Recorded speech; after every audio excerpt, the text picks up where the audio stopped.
Welcome to सुनो पाकिस्तान। मैं हूं आपका होस्ट अजीम राना और मेरे साथ मौजूद हैं शहरबानो अफान। उम्मीद आप सब ठीक होंगे, खैरियत से होंगे और गर्मी से बचे हुए होंगे। अब मैं ये नहीं कहूँगी कि आप गर्मी एंजॉय कर रहे होंगे, क्योंकि वाकई गर्मी ने बचने वाली गर्मी शिद्दत की इंतहा कर दी और बचने वाली गर्मी है।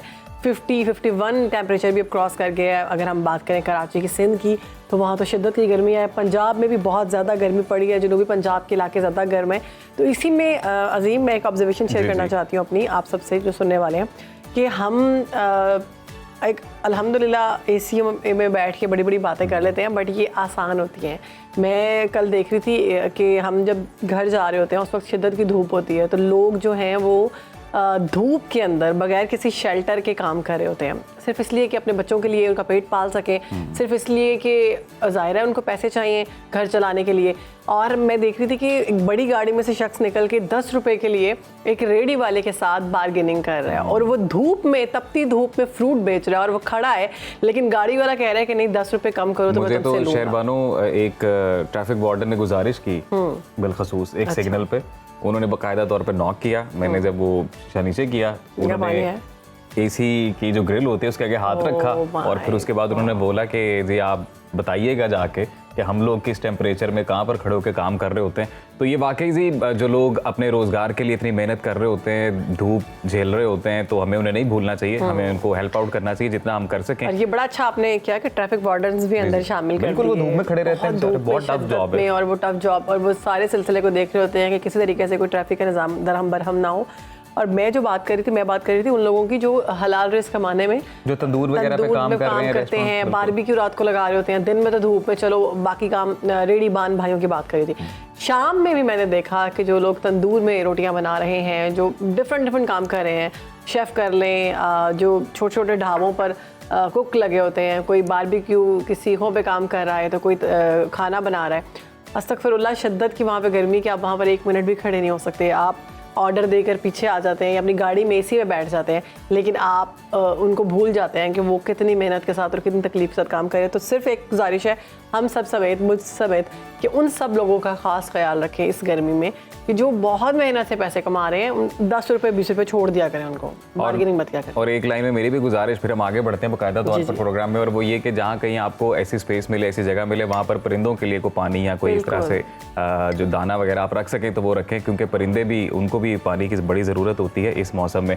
तो जी प्रोग्राम का बाकायदा आगाज़ करते हैं एक दिलचस्प खबर से। खेल के मैदान से खबर है, ICC T20 वर्ल्ड कप के लिए कौमी क्रिकेट टीम के स्क्वाड का ऐलान तो अभी तक नहीं हुआ है। आज इम्कान ये जाहिर किया जा रहा है कि हतमी स्क्वाड का ऐलान किया जाएगा, लेकिन उससे पहले एक स्क्वाड हमारे सामने आया है, और वो कौमी टीम के फास्ट बॉलर हारिस रऊफ का पर्सनल स्क्वाड है। उन्होंने अपनी टीम बना ली है, इंस्टाग्राम पे जो उन्होंने स्क्वाड शेयर किया, बिल्कुल, और ये वीडियो को बड़ा देखा जा रहा है। इस वीडियो में उन्हें अपनी वालिदा और अहलिया को बॉलिंग कराते हुए देखा जा सकता है। ये वीडियो हम दिखा भी रहे हैं अपने व्यूअर्स को टीवी स्क्रीन पर। अपनी वालिदा के साथ वो क्रिकेट खेल रहे हैं, जी बॉलिंग करा रहे हैं उन्हें, और खुशगवार लम्हात अपनी जिंदगी के वो जी रहे हैं और बहुत खुश नजर आ रहे हैं। इवनिंग टाइम अपने घर की छत पर ही वो खेल रहे हैं। अच्छा, वीडियो में हम देख सकते हैं कि उनकी अहलिया भी मौजूद हैं, वो बॉलिंग वो भी करवाएंगी, अभी उनकी वालिदा हैं साथ उनके, खेल रही हैं और बहुत खुश हैं, बहुत एंजॉय कर रहे हैं। एंड पर उन्होंने ये भी लिखा कि ये जो मकाम है ये मेरी खुशियों का मकाम है, ये खुशियों भरी जगह है मेरे लिए। तो इसमें कोई शक नहीं है कि माँ बाप जो है बहुत बड़ी नेमत है, जिनकी हैं उनको कदर करनी चाहिए, और उनके साथ प्यार मोहब्बत, फैमिली टाइम तो शहरबानो हमेशा से ही बड़ा खास टाइम होता है। हाँ, उस अपनी ज़िंदगी का जितना भी अहम वक्त है वो अपनी फैमिली को ही दिया करें। और बहुत खूबसूरत वीडियो है, इस तरह की जब और वैसे बड़ा अच्छा लगता है। हालिया शादी हुई है, जी, तो वैसे हालिया कह सकते हैं हम लोग, हालिया नहीं, 9 ब्याह जोड़ेंगे एक तरह से, ज्यादा देर तो यही होता है, 1 साल तक ज्यादा देर नहीं हुई इनकी शादी को। तो मेरे ख्याल से ये बेस्ट टाइम है जी, एंजॉय करें, क्रिकेट खेलें अपनी वाइफ के साथ, एंजॉय तो करें। अब मुल्क की सियासत में कौन कौन एंजॉय कर रहा है इस पे बात कर लेते हैं। तो मुल्क की सियासत की बात जब हम करते हैं तो वज़ीर-ए-आज़म शहबाज शरीफ का जिक्र कर लेते हैं। UAE का दौरा किया उन्होंने, इस दौरे को तिजारत और सरमायाकारी के हवाले से इंतहाई अहम कहा गया है, और इत्तलात ये हैं कि मुत्तहिदा अरब अमारात ने पाकिस्तान में इक़्तिसादी शोबों में $10 अरब की सरमायाकारी की यकीन दहानी करवा दी है। बड़ी अच्छी खबर है ये, जिसे मईशत के लिए और सिफारती सतह पर बड़ी कामयाबी करार दिया जा रहा है। इसी तमाम तर सूरत हाल पर बात करेंगे। हमारे साथ मौजूद हैं सीनियर सियासतदान हैं सैयद ज़ईम कादिर साहब। कैसे हैं sir? Thank you very much. अस्सलाम वालेकुम। वालेकुम अस्सलाम। We are good, so good. Zaheem साहब, इस पर भी बात करेंगे और साथ साथ जो अपोजिशन जमातों का एक इत्तेहाद अब बनता शायद नज़र आ रहा है, कहा जा रहा है बानी पीटीआई को रिलीफ मिल रहा है, उस पर भी बात करेंगे। तो पहले सर इसी से आगाज़ करते हैं इस दौरे को। दोनों चीज़ें कनेक्टेड हैं। कनेक्टेड ऑब्वियसली हम जब किसी को, हमारे मुल्क में बहुत पोटेंशियल है, एग्रीकल्चर का बहुत बड़ा पोटेंशियल है, हमने उसको बहुत ज़ाया किया पिछले 75 बरसों में। हमने हमारा ह्यूमन रिसोर्स जो है उसका बहुत बड़ा पोटेंशियल है, हमने बहुत ज़ाया किया उसको, हमने अपने यूथ को चैनलाइज नहीं कर सके। जो नई जनरेशन आती है हर बार 10 साल बाद सिस्टम में, मार्केट में, हम उनको प्रॉपर्ली यूटिलाइज नहीं कर सके। तो ये तो इकोनॉमिक प्रॉब्लम हमारे हैं और वो बढ़ते चले जा रहे हैं। जहाँ तक इन प्लेजेस का ताल्लुक है जो यूएई ने किया है, ये दोस्त ममालिक यकीन करते हैं, लेकिन उसके पीछे वाज़ेह तौर पर ये बात पिना होती है कि उसको यकीनन प्रॉफिटेबल बनाने की कोशिश की जाती है। कि जब इन्वेस्टमेंट की बात की जाए तो ऑब्वियसली उसके रिटर्न्स को कैलकुलेट किया जाता है। लेकिन अब आप इस चीज़ को जो आपने भी फरमाई है कि जो पॉलिटिकल पार्टीज या जो अपोजिशन सड़कों पे आने की बात कर रही है, तो ये सबसे बड़ा मैक्रो इकोनॉमिक इंडिकेटर जिसको आप पॉलिटिकल स्टेबिलिटी कहते हैं वो डिस्टर्ब होगा और इम्पैक्ट डायरेक्टली इन चीज़ों पे आएगा जो अभी ये बात की जा रही है कि वो इन्वेस्टमेंट करेंगे। तो वो जब इन्वेस्टमेंट करने आएंगे तो वो साजगार माहौल को देखकर इन्वेस्टमेंट करेंगे, नहीं तो उसको डीले करते चले जाएंगे। तो जब वो डीले होगा तो हमारा सिस्टम ऑटोमेटिकली जो है वो जो है वो उसमें बहुत बड़ा एक खला आएगा और वो इम्पैक्ट जो इस इन्वेस्टमेंट का इमीडिएटली इकोनॉमी पे आ रहा था वो नहीं आ पाएगा। तो पहले सऊदी अरब ने भी सरमायाकारी के वादे किए हैं, अब यूएई की जानिब से भी बड़ा इकदाम किया जा रहा है कि $10 अरब की सरमायादारी की जा रही है। इस सब में हम देख रहे हैं कि एक तरफ तो मईशत की बेहतरी की बातें हो रही हैं, दूसरी तरफ हम देख रहे हैं कि अपोजिशन इत्तेहाद सामने आ रहा है हुकूमत के खिलाफ। तो जब मईशत की बहाली के लिए काम किए जा रहे हैं, ऊपर से जब अपोजिशन इत्तेहाद आएगा तो क्या मामला सेटल हो? ये दोनों चीज़ें फिर मैंने अर्ज किया ना, ये दोनों चीज़ों की जिद है, ये काउंटर प्रोडक्टिव है एक दूसरे के लिए। महज़ब मुआशरों में नेशनल इशूज़ पर जब नेशनल कंसेंसस होता है तो अगर वहाँ पे एहतजाज होता भी है तो उसका इम्पैक्ट डायरेक्टली आपके इकोनॉमिक सिस्टम पे नहीं आता। यानी कि वो पॉलिटिकल इंस्टेबिलिटी जो यहाँ पे कत्लो गारत, बम धमाकों और जो सड़कों पर आके ब्लॉक कर देना और पूरे मुल्क को जैम कर देना और इकोनॉमी को जो है उसका पहिया रोक देना, वो certainly effect directly the economic indicators, macro economic indicators. तो अगर आपने उस दिन ये दोनों चीज़ें एक दूसरे की जिद है, तो अगर आपने इसको दुरुस्त नहीं करना तो फिर ये सब सरमायाकारी पहले भी आती रही, तो ज़ाया हो जाएगी, उसका इम्पैक्ट नहीं आ सकेगा और वो इम्प्लीकेट नहीं हो सकेगी in letter in spirit all the way to the grassroot level. अभी आपको लग रहा है कि वाकई अपोजिशन कोई बड़ा इत्तेहाद बनाने में कामयाब होगी गवर्नमेंट के खिलाफ? और अगर ये इत्तेहाद बनता है तो आपको क्या लगता है कि वो मईशत के खिलाफ भी? देखिए, इत्तेहाद तो बिल्कुल बनेगा, क्योंकि यहाँ पे सब के सब जो अपोजिशन में है, ये गवर्नमेंट में, सबका मतमा नज़र जो है वो सिर्फ इक़्तिदार पे कब्जा करना है। अब मौलाना फजलुर रहमान साहब, मैं तो बड़ी इज्जत करता हूँ, बुजुर्ग है मेरे, लेकिन वो जो पीटीआई के साथ उनकी एक सहेल पुना शुरू हो गया है, वो मेरा ख्याल में यार फॉर गॉड सेक यार इस मुल्क को माफ कर दें यार, नहीं होना चाहिए आप लोग। और मुझे पीटीआई वालों की समझ नहीं आ रही कि भाई कल तक तो आपने कभी उनको मुंसलिक किया हुआ था पेट्रोल और डीजल की कीमतों के साथ। अब मैं वो बातें नहीं कह सकता कि मेरे बुजुर्ग हैं, आप समझते नहीं होना चाहिए नहीं। आप देखें किस लिए, सिर्फ हुकूमत को गिराकर इंस्टेबिलिटी पैदा करने के लिए या इक़्तिदार पे कब्जा करने के लिए? अगर आपको ये प्रॉब्लम है कि आपके साथ ज्यादती हुई है तो भाई फजलुर रहमान साहब के साथ तो ज्यादती जो हुई है केपीके में हुई है, और केपीके में सारी ही पीटीआई जीती है और कोई जीता ही नहीं है। आपस में सो मेरा बस इक़्तिदार का हसूल, बैरूनी कुव्वतों की साजिश। तो आपको लगता है मौलाना साहब ज्यादा देर रहेंगे हुकूमत? ये मैं कहना चाहता हूँ, बड़ा इंपॉर्टेंट लफ्ज़, 5th जनरेशन वॉरफेयर, जिसको हमारी एस्टैब्लिशमेंट कन्फ्रंट कर रही कोशिश कर रही है, लॉक स्टॉक एंड बैरल, सुबह दोपहर शाम रात, और ये उसके अलाकार बन जाते हैं। अब मैं इससे ज्यादा कह सकता हूँ लेकिन अभी नहीं कहना चाहता। होश के नाखुन ले, ऑपोजिशन इनकम्बेंट गवर्नमेंट होती है, गवर्नमेंट इन वेटिंग होती है, उनको गवर्नमेंट को सपोर्ट करना होता है ओवर नेशनल इश्यूज और अपने इश्यूज पर कौम को कन्विंस करना होता है। मौलाना साहब को तो हम बदलते हुए बहुत जल्द देखते हैं, आपको लगता है कि पीटीआई को भी बदलते देखे ना? जी, पीटीआई तो है, लेकिन मौलाना साहब उससे भी एक लेवल ऊपर है। जिस भी हुकूमत के साथ जो भी हुकूमत आती है उससे उनकी मोहब्बत प्यार दोस्ताना बढ़ जाता है। आपको लगता है कि पीटीआई के साथ इत्तेहाद ज्यादा देर रहेगा और नून लीग से वो इतनी देर खिलाफ जब तक वो हुकूमत के लिए स्ट्राइव करते रहेगा, जब हुकूमत के साथ उनकी कोई साजबाज, कोई बैकडोर डिप्लोमेसी हो गई तो ऑब्वियसली सियासतदान है। देखिए, बात यह है कि हमें थोड़ा सा we should have a heart. सियासत को अपनी मुल्क की इंटेग्रिटी के पर सवालिया निशान नहीं बने देना चाहिए। बड़ी बुरी बात है। आप अपने इक़्तिदार के हसूल के लिए, यार वोटों के लिए आप इस मुल्क की पूरे कॉन्सेप्ट को जो है वो तहबाला कर देते हैं, पूरे मुल्क की इकॉनमी को रोक देते हैं। वो जो अभी आप जिक्र कर रही थी ना तंदूर वाले का, जी जी जी, वो उस बेचारे सीखे लगाने वाले का, उस फुट कांस्टेबल का, उनको नहीं कोई इंटरेस्ट इस बात से। उनको इंटरेस्ट है कि उनकी रोटी पूरी हो और वो घर जाए तो आराम से बिजली में कम से कम पंखा या कूलर तो इस्तेमाल कर सके, जो वो नहीं कर सक रहे। आप नहीं दे सकते आम आदमी को ये चीजें। एक दो प्लेट लेके गरीब आदमी एक पंखा चला के सारे घर वाले इसमें, अब वो प्लेटों पे भी टैक्स लग गया है।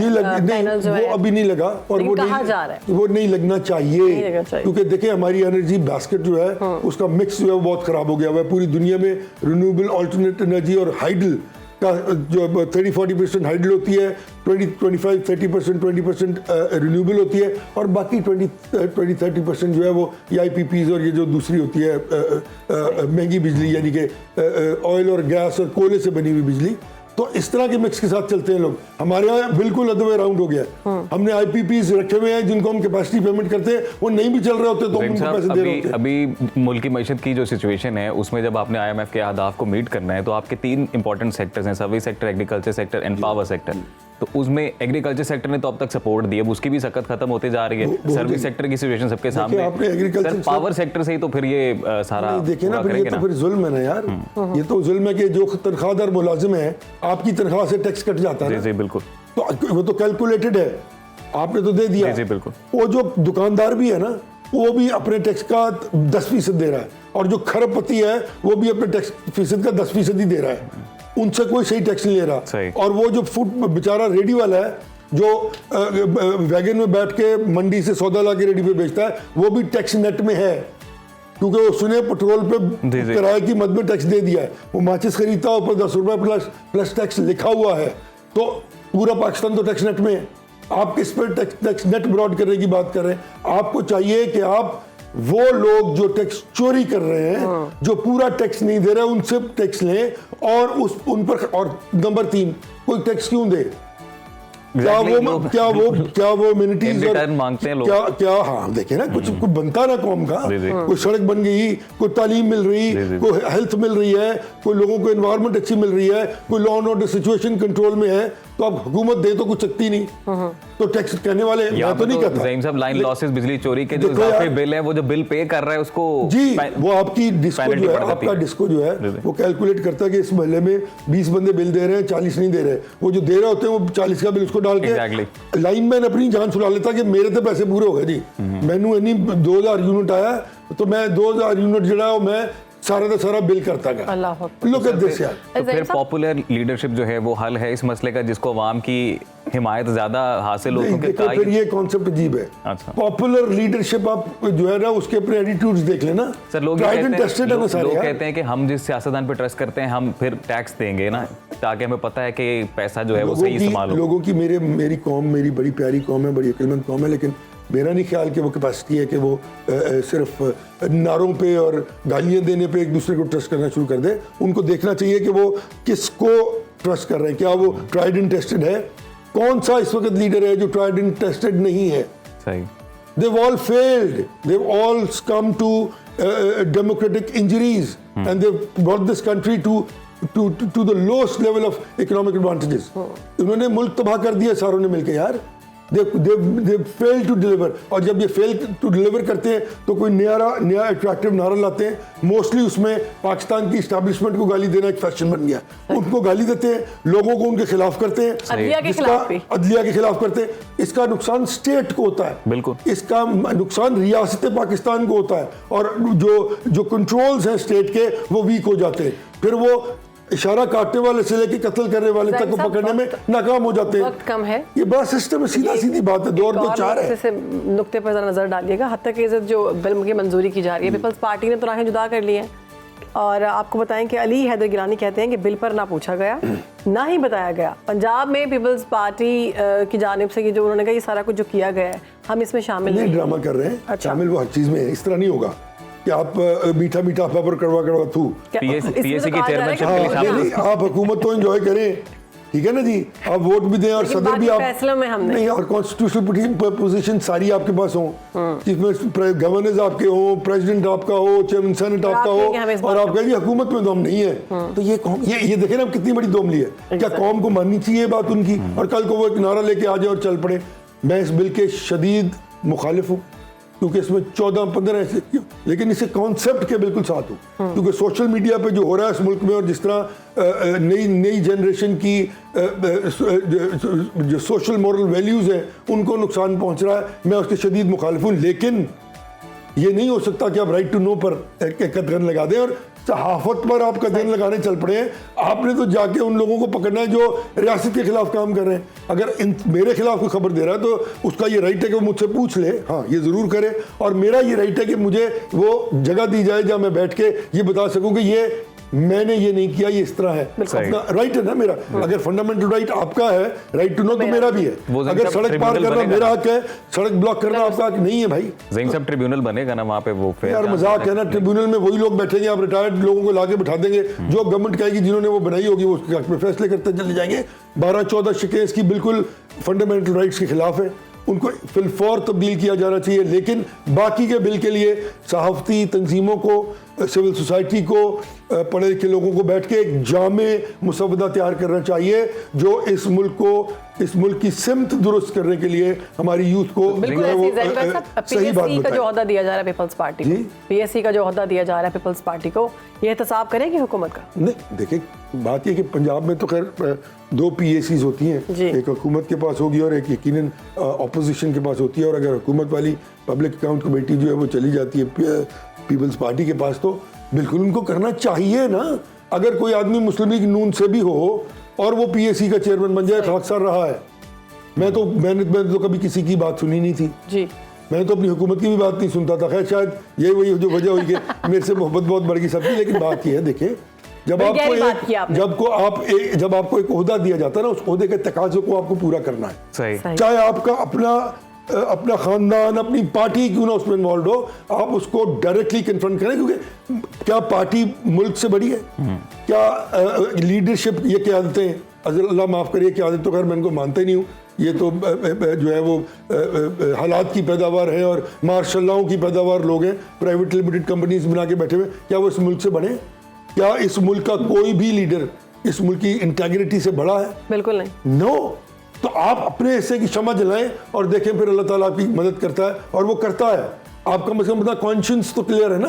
अब जब शीशे के आगे खड़े हो गए, अब सुबह बालकनी कर रहे होते हैं, तो आपको कम से कम अगर इंसानियत की रमक हो तो शर्मिंदगी नहीं होती कि आपने इस मुल्क के लिए कुछ नहीं किया, कुछ करने की ताकत और अहलियत रखने के बावजूद। मैं तो कर ही कुछ नहीं सकता ना। फिर ज़हीम साहब आपने एक बड़ी खूबसूरत बात की कि अपने हिस्से की क्षमा जलाते हैं, लेकिन सर सवाल फिर अब ये है, अब वक्त खत्म हो गया और वो यही है कि लीडरशिप तो सामने, फिर यही ऑप्शंस हैं, फिर इन्हीं में से अवाम ने सिलेक्ट करना है। वो इसलिए क्यों?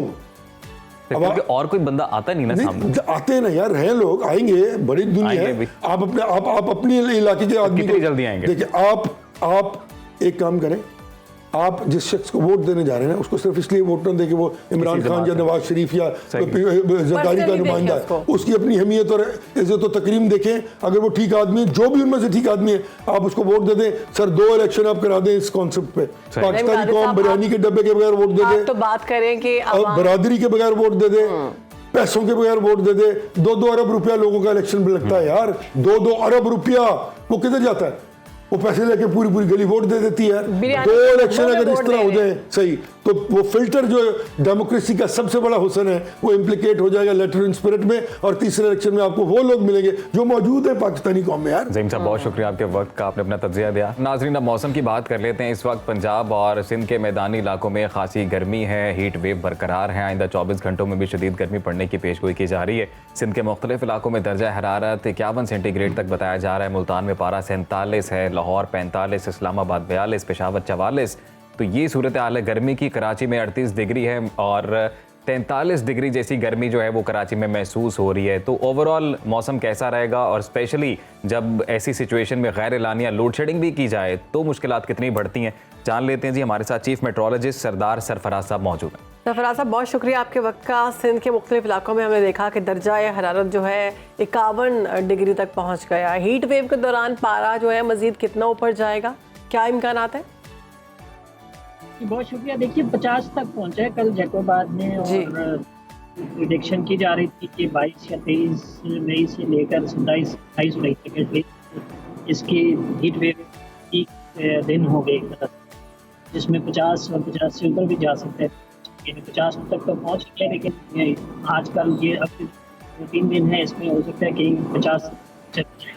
वही अपर के एरियाज़ हैं, जैसे लाड़काना, नवाबशाह वगैरह, और इसी तरह से पंजाब में भी 48 से 50 के दरमियान रहने का इम्कान है, खासकर आपका रेमियर खान, डीजी खान, बावल सही। और साहब मुझे लग रहा है कि आज जहाँ पर आप मौजूद हैं वहाँ पर पारा खासा कम है, क्योंकि आप भी गाड़ी में सफर कर रहे हैं। पारा ज्यादा लग रहा है गर्मी से। ऑफिस के लिए निकला हुआ था, तो रास्ते में हूँ, सुबह मीटिंग थी, उसमें चला गया था। तो सरदार साहब ऐसे मौसम में सर गाड़ी चलाना आसान है? मुश्किल है वैसे, लेकिन जाहिर है। तो सर कब तक मौसम खुशगवार होगा? कोई अच्छी खबर भी बता दें, कब तक आपको लग रहा है कोई बारिशें होंगी या ऐसी चलेगी हीट वेव अभी? जी देखिए, मई की जो बकिया दिन है ना, इसमें अनफॉर्चुनेटली कोई दूर तक बारिश का इम्कान नहीं है। इसी तरह तेज धूप और सख्त गर्मी कि मई के एंड तक रहेगी, बल्कि जून के शुरू के दिन 3-4 जून तक जाती हुई दिखाई देती है इसी तरह से। और फिर इम्कान है कुछ लाहौर समेत, और फिर कुछ लाहौर से भी नीचे साहिवाल, और जो हो सकता है साउथ पंजाब में भी, और फिर खासकर लाहौर से ऊपर का जो एरिया उस पट्टी पे 6 या 7 जून तक इम्कान बन रहा है। कुछ हो सकता है अगर कंडीशन फेवरेबल इसी तरह से रहती हैं तो फिर बारिश अगर होती है तो। अच्छा, सरदार साहब ये भी खबरें आ रही हैं कि जितनी गर्मी है ग्लेशियर्स बड़ी तेजी से मेल्ट हो रहे हैं, तो क्या लग रहा है ऐसी सूरत में कोई सैलाबी सूरत हाल भी खुदा ना खास्ता बन सकती है? अब जी बिल्कुल इम्कान तो है। आपने शायद देखा हो हमारे इस्लामाबाद ऑफिस ने ग्लेशियर को जो ब्लॉक होता है ना, ग्लेशियर लेक आउटबर्स्ट फ्लड, उसका अलर्ट भी इशू किया था। तो जाहिर है वहाँ भी टेम्परेचर अब हाई 30s में पहुँचा चाहते हैं एक तरह से, जीबी साइड पे और उधर साइड पे भी। तो ऐसी सूरत जी पिघलना जो है ना, वो एक तरह से वो हो जाता है, मतलब खतरा उसका रहता है। और वहाँ जो डाउन स्ट्रीम आबादियाँ हैं उनमें तो इस तरह से ग्लेशियर फटने की वजह से जाहिर है कि वो अपने साथ लाता है और मसाइल तो हो सकते हैं। सर फराज साहब ये बताइएगा कि हम देख रहे हैं पिछले 2 सालों से कि जो गर्मी है वो जब भी आती है पिछले साल से बढ़कर आती है, तो इस दफ़ा भी क्या रिकॉर्ड टूटने वाले हैं? और इसकी वजह क्या है? क्या हम दरख्तों का जो है वो उखाड़ देते हैं, उनको काट देते हैं? ये सारी वजह ये है गर्मी की शिद्दत में इजाफा होना? देखिए इमीडिएट वजह तो जो मेट्रोलॉजिकल या हम उसे कहते हैं ना अपनी ज़बान में साइनाप्टिक रीज़न या मेट्रोलॉजिकल रीज़न, तो ये है कि इस वक्त हाई प्रेशर बना हुआ है पूरे पाकिस्तान के ऊपर। पूरे पाकिस्तान को एक तरह से उसने एनवेलप किया हुआ है। तो उसके नतीजे होती है। तो मई और जून आपको पता है वैसे गर्म तरीन महीने होते हैं, और इसमें चूँकि बहुत कम बारिशें होती हैं, खासकर मई में तो क्लाउडलेस स्काइज होते हैं। लेकिन दूसरी चीज़ जो आपने कही, बिल्कुल दरख्तों का कटाव और इसी तरह ग्रीन स्पेसेस का कम होना, वो भी आस्ता आस्ता कंट्रीब्यूट करते हैं ज़्यादा गर्मी में। क्लाइमेट चेंज की वजह से अगर प्री इंडस्ट्रियल क्लाइमेट जो थी उसमें अगर यही गर्मी मतलब उस पर आप विजुअलाइज करें तो 1-2 डिग्री कम होता है टेम्परेचर आज के ज़माने में। ग्रीन हाउस गैसेस के बढ़ने से, क्लाइमेट चेंज से उसमें इतना इजाफा हो चुका हुआ है।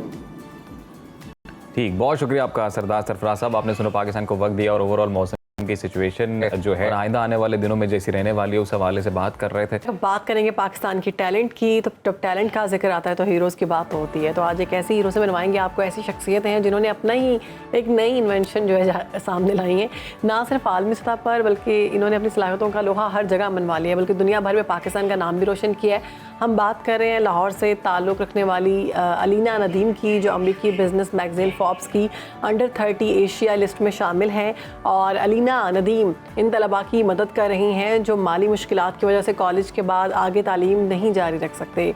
वो उनकी फ़ीस पे करती हैं जब तलबा तालीम मुकम्मल कर लेते हैं, फिर माहाना बुनियादों पर किस्त की सूरत में वो अपनी फ़ीस वापस लेती हैं। तो सारी सूरत हाल पर बात कर लेते हैं। जी बिल्कुल, अलीना नदीम इस वक्त हमारे साथ मौजूद हैं। अलीना, वेलकम टू सुनो पाकिस्तान। सबसे पहले तो आपको बहुत मुबारक, आप हमारी हीरो हैं। और ये बताइएगा कि एजुफाई ये है क्या और पाकिस्तान में इस स्टार्टअप की ज़रूरत क्यों पेश आई?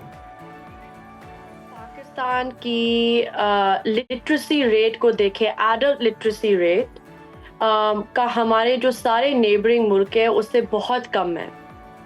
मैं चाहती हूँ कि जो भी बच्चा या पेरेंट जो अपने बच्चों को पहले यूनिवर्सिटी नहीं भेज सकता था, अब वो अपनी तालीम को मुकम्मल करे, डिग्री हासिल करे, और अगर फाइनेंशियल कंस्ट्रेंट्स थी या पैसों की वजह से वो यूनिवर्सिटी नहीं जा सकते थे, अब वो एजुफाई से पैसे ले सकते हैं और यूनिवर्सिटी जा सकते हैं। ठीक, बिल्कुल। हमें ये बताइएगा कि ये जो काम आपने शुरू किया है एजुफाई, इसका क्राइटेरिया क्या है और तलबा आपको किस तरह से अप्रोच कर सकते हैं?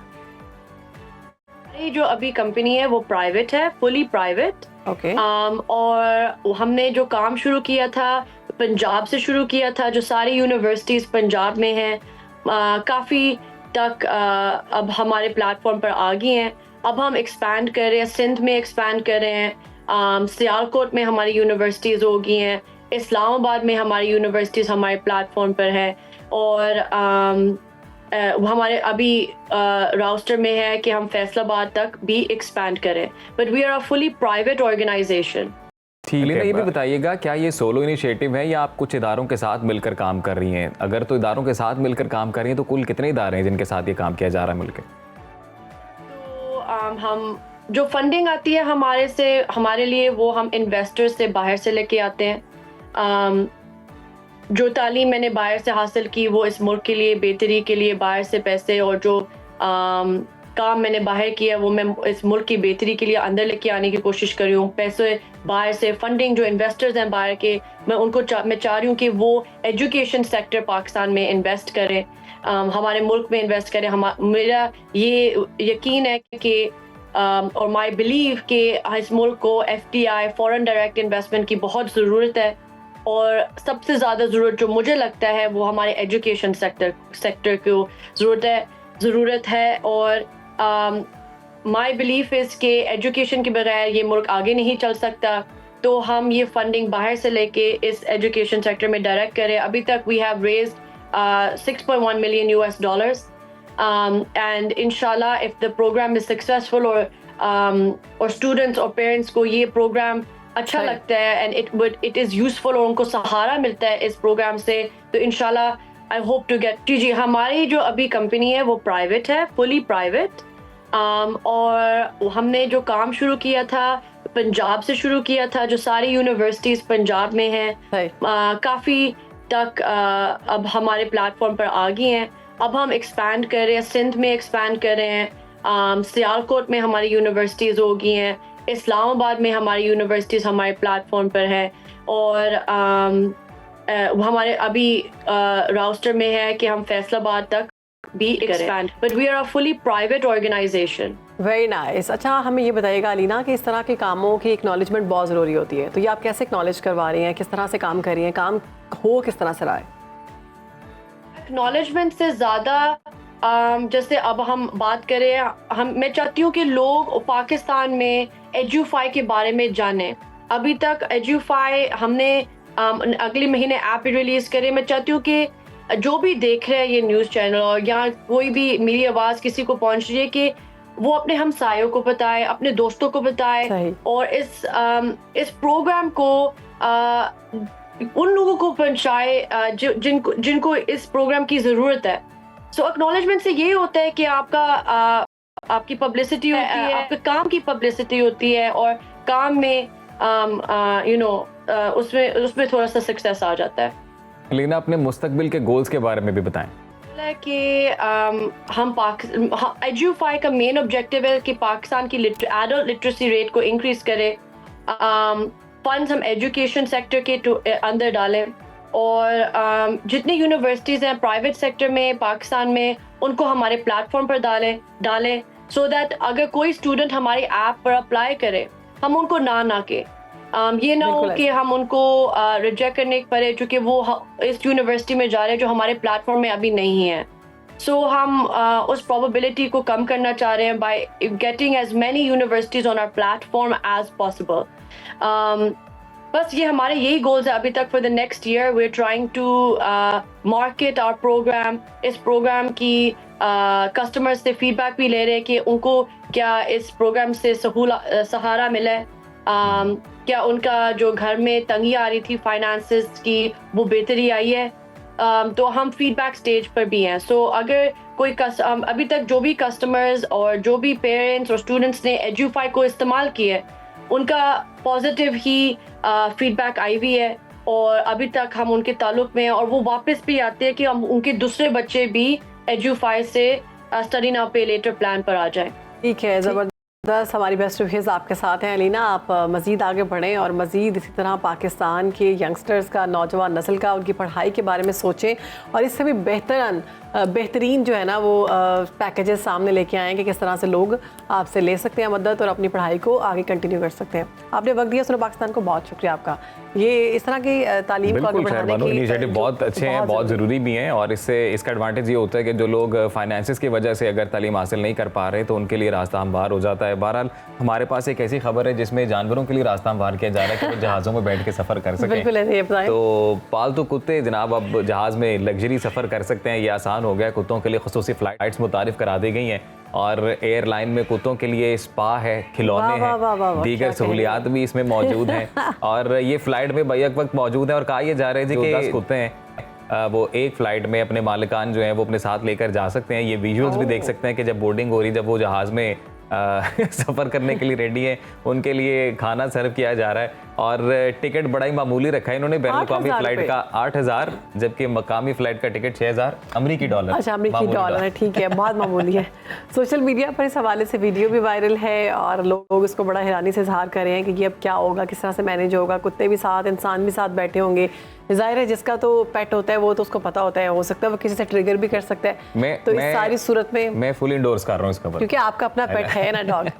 तो खैर वाकई बहुत सारे लोग जो हैं बहुत ज्यादा मानूस होते हैं अपने पेट्स के साथ, तो चाहते हैं कि जब हम आउट ऑफ कंट्री भी जाएं तो अपने पेट्स को साथ लेकर जाएं। बड़ी अच्छी फीलिंग होती है और वो जब आप कभी एक्सपीरियंस करें कि अपने पेट को ना अपने साथ गाड़ी में बिठा के खाली ड्राइव करें, अच्छा, तब वो जो हेल्दी वाइब्स वो एक पेट फील कर रहा होता है ना, डॉग जो आपको हेल्दी वाइब्स देता है, नहीं मतलब वो खुद फील कर रहा होता है, बड़ा एंजॉय करता है वो और ऑब्वियसली आपका मूड भी खुशगवार हो जाता है। और ड्यूरिंग फ्लाइट वो जब फजाई नज़ारे देखेंगे, क्या कहने, वो भी एक नया एक्सपोजर डॉग्स के लिए होगा। अब अगली खबर है वो भी आपके साथ शेयर करते हैं, बड़ी दिलचस्प है। अब वो खबर है नाइजीरिया से। नाइजीरिया की हेलन विलियम्स नामी एक खातून है, दुनिया की सबसे बड़ी विग उन्होंने बनाई और आलमी रिकॉर्ड अपने नाम कर लिए। तकरीबन 12 फीट चौड़ी ये विग है। हेलन को बालों के 800 से ज़ायद गुच्छों की मदद से ये सारा काम करना पड़ा और अपना ताज़ा तरीन शाहकार तख्लीक करने में 1 माह का वक्त इनको लगा। 31 साल हेलन है और इन्होंने हाथ से ये सारी विग बनाई है। कितनी मेहनत करनी पड़ेगी, पहला रिकॉर्ड भी बिल्कुल अपना ही पहला रिकॉर्ड तोड़ा इन्होंने। शहरबानो विजुअल देखें, ये विग कम लग रही है और ये विंग्स ज्यादा लग रहे हैं। ऐसा लग रहा है हेलन जो है वो उड़ने के प्लान कर रही है। ये तो मुझे लग रहा है कि वो भी नहीं लग रहा है बैड की जो बैक साइड होती है ना वो उठा ली ये रग टाइप, वो जो कुछ रग्स भी होते हैं ना, बड़े बड़े रग भी लग रहे हैं। एग्जैक्टली। लेकिन ये बहरहाल जी एक है शौक है, आलमी रिकॉर्ड लगाने का शौक है, तो फिर हो सकता है, कुछ भी हो सकता है। वो बोलते हैं कि जब जुनूनी लोग हैं। मैं वही बात कर रहा हूँ ना कि जब आपके दिल में सच्चा जज्बा है कुछ भी कर जाने का, तो फिर आपको कोई नहीं रोक सकता। फिर आपको बस आपकी हिम्मत चाहिए। क्या जरूरत पड़ी थी ऐसा जज्बा लेके आने की? देखिए अब इन बालों को कंघी करते ही मेरे ख्याल से कोई आपको पूरा दिन चाहिए या दिन से भी ज्यादा, 2 दिन तो सिर्फ कंघी करने में। शैम्पू की कितनी बॉटल्स लगेंगी? इसके लिए भी शहरबानो कुछ इनोवेट करेंगे ना वो, कोई ना कोई तरीका। सैलून्स वालों की तो चांदी हो जाएगी, वो कहेंगे आप आए, आपको केराटिन करवाते हैं, आपके बाल बड़े अच्छे लगेंगे, आए आपको हेयर कट, हाँ बिल्कुल ऐसे आप केराटिन ट्रीटमेंट कर देते हैं। 2-4 लाख रुपए का होगा, टेंशन नहीं, बाल बहुत ज्यादा आपके, बस मामूली से पैसे, तो मामूली से एक ब्रेक ले रहे हैं। अब आपको पता है हम जब भी ब्रेक के बाद आते हैं तो नया सा नया टॉपिक लेके आते हैं। हम बात करेंगे सेहत की। तो ये कैसे हो सकता है कि हम सेहत की बात ना करें और सेहत की बात करने के बाद हम जूस की बात ना करें? जी बिल्कुल। और जूसेस, क्योंकि गर्मी की शिद्दत हो चुकी हुई है, शदीद गर्मी में हम कोशिश करते हैं कि हम हाइड्रेटेड रहें, हमारी बॉडी जो है वो ठंडी रहे। तो उसके लिए फालसे का जूस जो है वो गर्मियों में बहुत पसंद किया जाता है। फालसे को वैसे भी सौगात समझा जाता है गर्मियों के लिए, सुपर फूड भी कहा जाता है, कुदरत का अता करदा ये खट्टा मीठा ये फल है। ना सिर्फ ये जायकेदार है बल्कि ये ज़ायत से भरपूर है। तो इसकी अफादियत के हवाले से बात करेंगे। हमारे साथ मौजूद है न्यूट्रिशनिस्ट हैं ज़ुनैरा हुसैन साहिबा। वेलकम करते हैं ज़ुनैरा आपको। कैसी हैं आप? अल्लाह का शुक्र, आप बताएं कैसी हैं? We are good. ज़ुनैरा बताइएगा फालसे के क्या क्या फ़ायदे हैं? जी, फालसे के बहुत फ़ायदे। एक तो ये बारिश फैमिली में आता है, ठीक है, और ये एक्टिव बायो इंग्रेडिएंट इसको कहा जाता है, बायो एक्टिव कहा जाता है कि न्यूमरस इसके हेल्थ बेनिफिट्स हैं। और अभी रिसर्चेस के अकॉर्डिंग रिसेंटली मैंने एक रिसर्च पढ़ी है तो उसमें उन्होंने ये भी कहा है कि जिसके सीड्स होते हैं उससे मेडिकेशंस भी तैयार की जाती हैं। लाइक काफ़ी डिजीज़ को ये प्रिवेंट करता है, जैसे कि कैंसरियस होते हैं या कोई भी जो इन्फेक्शंस होते हैं उसको ट्रीट किया जाता है। इसके अलावा जूसेस लोग बहुत पसंद करते हैं इसके, बट आई विल रिकमेंड कि कभी भी जूस में शुगर ना ऐड की जाए, उसको नेचुरल ही उसको एक्सट्रैक्ट उसको रखा जाए ताकि उसके मज़ीद हेल्थ बेनिफिट से आप जो है वो मुस्तफ़ीद हो सकें। सुनहरा, जब हम लोग एक तो ये भी बताइएगा कि फालसा वैसे ही कंज्यूम करना ज़्यादा फ़ायदेमंद है या उसका जूस ज़्यादा आई फ़ायदेमंद? विल रिकमेंड कि ऐसे ही कंज्यूम करें, सही। ठीक है, क्योंकि रिसर्चेस के अकॉर्डिंग एक रिसर्च हुई थी, अभी मैं कुछ टाइम पहले पढ़ी थी 2013 में, कि उन्होंने रैबिट्स पे ये रिसर्च की थी कि उन्होंने रेगुलरली उसको फालसा एडमिनिस्टर किया था और उसको इंट्रोड्यूस किया गया था, उसको डायबिटिक कंसीडर किया गया था। तो जब उसने वो कंज्यूम किया रैबिट को, अच्छा रैबिट जो था वो डायबिटिक था? यस, उसको डायबिटिक किया पहले, फिर उसको इंट्रोड्यूस करवाया फालसा ऑन रेगुलर बेसिस। ये नहीं कि कभी ले लिया कभी नहीं, ऐसा नहीं। तो उसमें उन्होंने जब मॉनिटर किया तो उसके ब्लड ग्लूकोज लेवल्स काफ़ी अच्छे खासे कंट्रोल थे। यानी डायबिटिक पेशेंट ले सकते हैं? यस, डायबिटिक भी ले सकते हैं और काफ़ी जैसे कि डिस्लिपिडीमिया होता है, कोलेस्ट्रॉल ट्राइग्लिसराइड्स उन्हें बढ़ा होता है, उन्हें रिसर्चेज वो ले सकते हैं। यस, हार्ट पेशेंट्स भी ले सकते हैं। हाँ, एक चीज़ मैं मेंशन करूँगी कि इसकी अभी कोई रिसर्च नहीं है कि वेट लॉस में कोई हेल्प करते हैं, क्योंकि अक्सर लोग वेट कर रहे होते हैं वेट लॉस के हवाले से सवाल का जवाब दे दिया। मैं पूछना था कि सवाल आपसे। बिल्कुल, ऐसा कोई अभी तक ऐसा कोई एविडेंस नहीं है कि फालसा स्पेसिफिकली वेट लॉस में हेल्प करता हो। और सुनहरा, जब हम ये खाते हैं तो इसके बीज तो ऐसे बड़े छोटे से होते हैं, तो वो उसके साथ ही हम निकल लेते हैं, तो वो कर लेना चाहिए? बिल्कुल, मैं आपको बताया कि इसके सीड्स में इतने इसके जो हैं वो न्यूमरस हेल्थ बेनिफिट्स होते हैं, फाइटोकेमिकल्स होते हैं, एंटीऑक्सीडेंट्स होते हैं, जो एंटीऑक्सीडेंट भी होते हैं इसमें, जो हमारी स्किन के लिए बहुत अच्छे हैं। स्किन के लिए भी और एंजाइटी डिप्रेशन वाले पेशेंट्स के लिए भी देखा गया है कि अगर उनको हम इंट्रोड्यूस करवाते हैं तो वो काफ़ी अच्छा वो रिलीफ होता है एंजाइटी डिप्रेशन। और इस पे जो नमक डाल के खाते हैं वो ठीक है? बिल्कुल ठीक है, लेकिन I will recommend white salt नहीं, पिंक सॉल्ट को यूज़ करें। मैं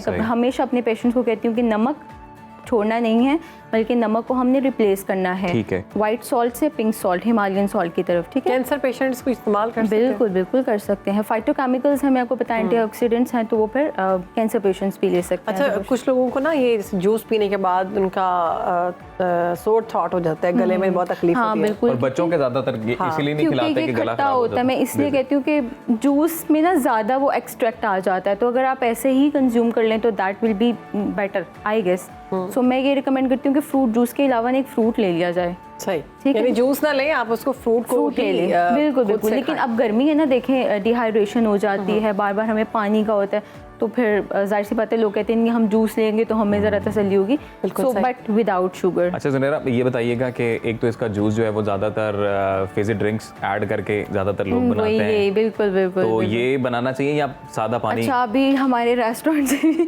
बहुत वो अच्छे ड्रिंक्स, बड़े वो जो है फैंसी ड्रिंक्स, उसमें वो बिल्कुल उसमें वो सोडाज ऐड कर देते हैं जो कि हेल्थ के लिए अच्छे नहीं है। आपके टेस्ट के लिए तो अच्छे हैं, टेस्ट बड्स तो वो अच्छे आपको खुश कर देते हैं, बट आपकी हेल्थ के लिए वो सादा पानी डाल के बनाना चाहिए जूस। हाँ बिल्कुल, सादा पानी डाल के। अच्छा, ये भी कहा जाता है कि फालसा जो है ये एसिडिटी करता है, तो ये हकीकत है? हाँ, इन सम पेशेंट्स, देखें कुछ पेशेंट्स के देखिए पेशेंट टू पेशेंट वेरी करता है, कुछ पेशेंट्स के स्टमक या उनका जो मेटाबॉलिज्म है बहुत अच्छा होता है, कुछ पेशेंट्स को नहीं भी सूट करता। सो इस वजह से आपने हमेशा अपने हेल्थ कंसर्न्स को देखते हुए जब भी कोई चीज़ यूज़ करनी है, हेल्थ कंसर्न्स को देखते हुए, और specifically the women who are pregnant, कभी भी अपने डॉक्टर से कंसल्ट के बगैर आपने खुद से नहीं ले लेना कि मैंने यहाँ पढ़ लिया। नहीं, उनको अभी रिकमेंडेड नहीं होता, बट उनको अपने डॉक्टर या फिजिशियन से, क्योंकि उनकी भी हेल्थ कंडीशंस वेरी कर रही होती है ना, तो इस वजह से आपने जब भी कोई चीज़ रेगुलर बेसिस पे यूज़ करनी है, स्पेशली इस तरह की बैरीज या ये वो, तो आपने अपने फिजिशियन से या अपने डाइटिशियन से ज़रूर कंसल्ट करना है। और ज़ुनैरा, ये बताइएगा कि फालसा कितनी क्वांटिटी में अगर हम एक दिन में कंज्यूम करें तो वो हेल्दी है, और किस टाइम पे ये? Timing doesn't matter. आप अर्ली मॉर्निंग जूसेस वैसे भी लोग पसंद करते हैं कि अर्ली मॉर्निंग, लेकिन आजकल गर्मी हम बाहर निकलते तो हमारा दिल करता है हम जूस ले लेना, तो 1 गिलास जूस आप ले सकते हैं, 1 से 2 गिलास। उसके अलावा अगर आपने खाना है तो एक छोटा सा बाउल होता है हमारा, तो आप वो कंज्यूम कर सकते हैं, नॉर्मल एक बाउल जो हमारे घर में होता है। सो बैरीज वैसे भी बहुत अच्छी होती हैं और न्यूमरस हेल्थ बेनिफिट्स होते हैं उसके, और काफ़ी पेशेंट्स को भी हम कुछ लोग योगर्ट के साथ भी इसका इस्तेमाल करते हैं। बिल्कुल ले सकते हैं बिल्कुल। योगर्ट में मिक्स करके? योगर्ट में डाल के ले लेते हैं। अच्छा। हाँ मैंने देखा है। हम we recommend berries with yoghurt, क्योंकि मैं अक्सर अपने पेशेंट्स को दूसरे फ्रूट्स तो मैं इतने अलाउ नहीं करती, स्पेसिफिकली डायबिटिक पेशेंट, तो मैं इनको फिर बैरीज की जितनी भी फैमिलीज होती हैं, आप रिकमेंड कि आप योगर्ट के साथ ले लें। आपके टेस्ट बर्ड्स अगर योगर्ट के साथ तो इसे एज अ ब्रेकफास्ट भी ले कंज्यूम किया सकते जाता हैं, है? बिल्कुल। इसमें आप नट्स ऐड कर सकते हैं, इसमें आप सीड्स ऐड कर सकते हैं, चिया सीड्स वगैरह, तो एक हेल्दी योगर्ट बाउल हो सकता है। जैसे कि लोगों को अंडे नहीं पसंद होते ब्रेकफास्ट में, तो वो एक अच्छा अपना योगर्ट बाउल बना सकते हैं। तो इसके अलावा किसी और फल के साथ भी योगर्ट इस्तेमाल बिल्कुल, कर सकते हैं? एप्पल, ग्रीन एप्पल रिकमेंड करती हूँ, जिसका टेस्ट बहुत अच्छा आता है योगर्ट के साथ। इसके अलावा बनानास भी लोग प्रेफर करते हैं, बट डिपेंड्स कि पेशेंट आपका डायबिटिक है या खाली वेट लॉस पे है, तो हर पेशेंट के केस के अकॉर्डिंग हम अच्छा, अगर आप वेट लॉस पे तो तब योगर्ट ले सकते हैं योगर्ट। अच्छा। पराठों के साथ खा सकते हैं? वेट लॉस में पराठों के साथ भी खा सकते हैं। सही है। Yoghurt bowl is a very healthy option for weight loss people, कि अगर उनको स्नैक ऑप्शन नहीं मिल रही होती, कोई मैंने वजन कम करना है, मुझे पता नहीं मैं स्नैक में क्या लूँ, तो वो योगर्ट बाउल नट्स ऐड करके ले लें, बड़ी अच्छी ऑप्शन है। नट्स कौन कौन से? नट्स में आलमंड्स हो सकते हैं, वॉलनट्स हो सकते हैं, बाकी को हम इतना नहीं कंसीडर करते, ये ज़्यादा कॉमन होते हैं, तो इनको हम ज़्यादा कंसीडर करते हैं कि आप योगर्ट बाउल में ऐड करके ले लें। और जुनैरा, ये ज़्यादातर तो न्यूट्रिशनिस्ट फ्रूट्स के बारे में बताते हैं कि फ्रूट्स जो हैं वो एज अ स्नैक यूज़ करें, लाइक ब्रेकफास्ट और लंच के बेड में किसी टाइम पे। सेम विद फालसा, या खाने के दौरान ये लाइक लंच के बाद भी फौरी साथ खाया जा अच्छा, सकता ये इतना रेगुलर यूज़ नहीं होता ना, इतना कॉमन यूज़ नहीं होता, एक तो सीजनल होता इतना है। पसंद भी नहीं करते हाँ, इसको, इतना बहुत पसंद खट्टा। नहीं करते। मैं अपनी बात है। बोलूँ मैं तो तो मुझे बहुत खुद ही पसंद करता पसंद हूँ, अगर फ्रिज में पड़े हो तो आप चलते फिरते वैसे ही थोड़े से लिए खा लिए। तो ये है कि स्पेसिफिकली ये इतना ज़्यादा कॉमन नहीं है। कुछ फ्रूट्स होते हैं, जैसे कि अब लोगों को आदत होती है फ्रूट लेने की लंच के बाद। मैंगोज अभी आजकल है तो हाँ, मैंगोज मैंगोज तो मेरे ख्याल से बिल्कुल फलों सबको का पसंद हो। बादशाह उसको कहा वो तो जाता है। राइट आफ्टर लंच लोगों ने एक ट्रे से होती है। लेकिन वही मैं कहती हूँ, हर चीज़ खाएं बट एक पोर्शन कंट्रोल में, एतदाल में। देखिए ना, हमने अपनी बीमारियों को भी तो इतना बढ़ा लिया है, और इसी डाइट का मिसयूज़, इसी फूड का मिसयूज़ करते हुए अब लोग अक्सर कंप्लेन करते हैं, जी आप अल्लाह ताला की नेमतें आप रिस्ट्रिक्ट करवाते हैं। भाई, आपने उनको मिसयूज़ किया है, so we are treating you with food as well. तो आपको जब हम कंट्रोल करेंगे, आपको हम गाइड करेंगे, पोर्शन कंट्रोल पे लेके जाएंगे, तो आपकी बहुत सी चीज़ें वो तो वाकई excess of everything is bad. रात में ले सकते हैं इसको, इसको डिनर के बाद? फालसा फालसा आई या विल फालसा रिकमेंड, जूस। देखिए एसिडिटी वही मसला कि कुछ लोगों में एसिडिटी का इशू हो जाता है, तो आई विल रिकमेंड कि आप मॉर्निंग में दिन में इसको यूज़ करें, ठीक है। रात में मैंने कभी, जब लोग अक्सर फ्रूट चाट टाइप बनाते हैं, मिक्स फ्रूट काट लेते हैं, फालसा कभी नहीं देखा बीच में ऐड करते हैं। ये Common ऐड नहीं कर है सकते ना। कॉमन नहीं है। नहीं, अब तो सीजन अगर आया कर ले, है कर मैंगोज ले। के साथ, या वो साथ पीचेस हैं अभी आजकल। अच्छा, तो एक चीज़ वैसे मैं बताऊं, इसका इटसेल्फ ही टेस्ट बहुत अच्छा होगा, इसको हम किसी और फ्रूट इसके के साथ सीड्स की वजह से भी होता है ना, हाँ कि seeds बिल्कुल, आप वो निकाल नहीं बीज सकते। आते हैं मुंह के अंदर, और इस वजह से लोग जो है ना इतना पसंद नहीं करते। कॉमनली जो है ना हमारे फ्रूट चलते हैं केला, सेब और ये मैंगो अंगूर, वगैरह, बिल्कुल ये इतना। ऐसे। एक और अहम सवाल हमारे जाते जाते नाजरीन के लिए और मेरे लिए भी, कि असली और हेल्दी फालसे की पहचान क्या है? क्योंकि मोस्ट ऑफ द टाइम हम देखते हैं वो बहुत पिचके हुए भी आते हैं, वो पिचके हुए भी आते हैं, और सबसे बड़ी बात ये है कि आजकल हमें प्योर कोई चीज़ मिल ही नहीं रही, इंजेक्टेड हैं, आर्टिफिशियल कलर्स हैं। अब किस तरह फालसे में भी आर्टिफिशियल हर कलर। चीज़ को इंजेक्ट किया जाता है, उसका कलर वो करने के लिए आपने ना। ब्रेकिंग न्यूज़ दे दी, इससे पहले तरबूज वाला चल रहा था, ये आज हाँ, फालसे वाला भी exactly। चलाएंगे अभी कि मैंने इसमें कल परसों इंजेक्शन लग रहा है। अब उसको इंजेक्शन तो नहीं लग सकते, उसको कलर लगा दिया। कलर लगा देते हैं, बिल्कुल, और कलर वो पता लग रहा होता है। अब तरबूज का भी मैंने कल परसों सुना है कि जी, उसको जी, कलर जो बिल्कुल। है वो लग रहे होते हैं। तो आप देखिए, कोई भी चीज़ प्योर नहीं है। इसी वजह से तो पिछले चंद सालों में डिजीजेस बहुत ज़्यादा हो गए ना कलर हमारी लगा हुआ society में। फालसा पहचाना जा सकता है कि ये ओरिजिनल है, ये रंग किया हुआ है? अच्छा, रंग से भी नहीं, टेस्ट से पता taste लग wise जाता different हो है, जाता है। टेस्ट वाइज डिफरेंस हो जाता है, आपको पता लग जाता है। जो खाने वाले लोग होते हैं उनको पता लग जाता है, मैं नहीं खाती। सही, ठीक है, बहुत Sorry। शुक्रिया आपका ज़ुनैरा, बहुत ज़बरदस्त तरीके से आपने Okay। बताया कि हम किस तरह से इसको खा सकते हैं और किस तरह से नहीं। नाज़रीन, अब हम बढ़ेंगे इंतहाई अहम सेगमेंट की तरफ, बात करेंगे पाकिस्तान के इस्लामी और रूहानी पहलुओं की। तो हम क़याम पाकिस्तान में औलिया कराम के किरदार और तालीमात पर बात कर रहे हैं, इसी सिलसिले को आगे बढ़ाएंगे। आज हम हज़रत ख्वाजा मोइनुद्दीन चिश्ती रहमतुल्लाह अलैह के जानशीन चहीत खलीफा शेखुल इस्लाम ख्वाजा कुतुबुद्दीन बख्तियार काकी रहमतुल्लाह अलैह की तालीमात और किरदार पर बात करेंगे कि उन्होंने बरे सग़ीर पाक व हिंद में हज़रत ख्वाजा मोइनुद्दीन चिश्ती रहमतुल्लाह अलैह के मिशन को आगे कैसे बढ़ाया और मुसलमानों में इस्लाम की रोशनी को कैसे फैलाया। तो इसी पर बात करने के लिए हमारे guest research scholar Syed Fahd Ali Kazmi हमारे साथ मौजूद है। वेलकम करते हैं आपको फ़हद साहब, कैसे हैं आप? जी अल्हम्दुलिल्लाह, आप लोग खैरियत से हैं? अल्हम्दुलिल्लाह। साहब। तो आज फिर हम किनका जिक्र करेंगे? जी, ख्वाजा कुतुबुद्दीन बख्तियार काकी रहमतुल्लाह अलैह का हम जिक्र कर रहे हैं। और जैसे कि आपने इंट्रो में फरमाया, ख्वाजा मोइनुद्दीन चिश्ती अजमेरी के ये खलीफा अकबर, खलीफा आज़म, प्रिंसिपल स्टूडेंट, सही। और दिल्ली के अंदर आपका मज़ार है। और बहुत ही बड़ी टावरिंग पर्सनालिटी। और आपका ये सेगमेंट इसलिए मुझे बहुत ही महबूब है कि हम उन हीरोज़ को मंजर आम पे लेके आ रहे हैं जिन्होंने बड़े सगीर के अंदर इस्लाम के चिराग को रोशन किया है। बिल्कुल। और ये डिज़र्व करते हैं कि हम इनको ग्लोरीफाई करें, अपनी यूथ तक इन हस्तियों की तालीमात को मेन स्ट्रीम करें और उनको बताएं कि ये लोग कौन थे। Before I move to Khwaja Qutubuddin Mukhtiyar Kaki, मैं 2 क्विक बातें करना चाहूँगा। जी जी। नंबर 1, जो स्पिरिचुअलिटी और तसव्वुफ के मामलात हैं, इनके ऊपर ना आप जल्दी ना किया करें। सही। इनके ऊपर फतवा देने की ना जल्दी बहुत है हमारे, राय कायम ना किया करें जल्दी में, राय कायम ना किया करें। और सूरतुल कहफ जो है वो ख़ास तौर पर इस पर शाहिद है। सूरतुल कहफ में अल्लाह रब्बुल इज़्ज़त ने हमारे सामने जनाब मूसा अला नबीना अलैहिस्सलातु वस्सलाम और जनाब खिज़र अलैहिस्सलाम का पूरा वाक़या रखा है। और जनाब खिज़र अलैहिस्सलाम इल्म लदुन्नी को रिप्रेजेंट करते हैं। सही। और हज़रत खिज़र अलैहिस्सलाम और मूसा अलैहिस्सलाम का वो जब जर्नी शुरू होती है तो जनाब खिज़र अलैहिस्सलाम कहते हैं कि आप सब्र नहीं कर सकेंगे। बिल्कुल, बोट वाला जो वाक़या है, वो सारे वाक़यात उसके अंदर है, मैं इशारतन बात कर रहा हूँ। आप सब्र नहीं कर सकेंगे क्योंकि जिस चीज़ या जिस इल्म की आपको खबर नहीं है, आप सब्र कैसे कर सकते हैं? तो जो ये इंटरनल वर्ल्ड है, मिस्टिकल वर्ल्ड है, इस पर बहुत सब्र और पेशेंस हमें दरकार है। तो एक हम जो क्विक राय कायम करते हैं ना, जल्दी जो हमारी 2 डायमेंशनल रैशनैलिटी में बता रही है, ज़रा इसके ऊपर ना होल्ड योर हॉर्सेस। लेकिन फाज साहब जल्दी से फिर इस बात को भी कवर कर दें कि जब भी राय कायम की जाती है तो वो किसी ना किसी किताब के हवाले से की जाती है, कोई हवाला दिया जाता है।